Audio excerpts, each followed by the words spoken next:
ఆకాశం ఎందుకో పచ్చబడ్డది, ఆ నడుమ బొట్టేమో ఎర్రబడ్డది.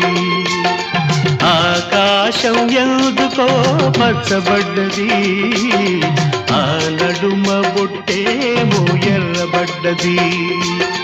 వీచే గాలుల తాకిడి, సాగే గువ్వల అలజడి, రమ్మని పిలిచే పైబడి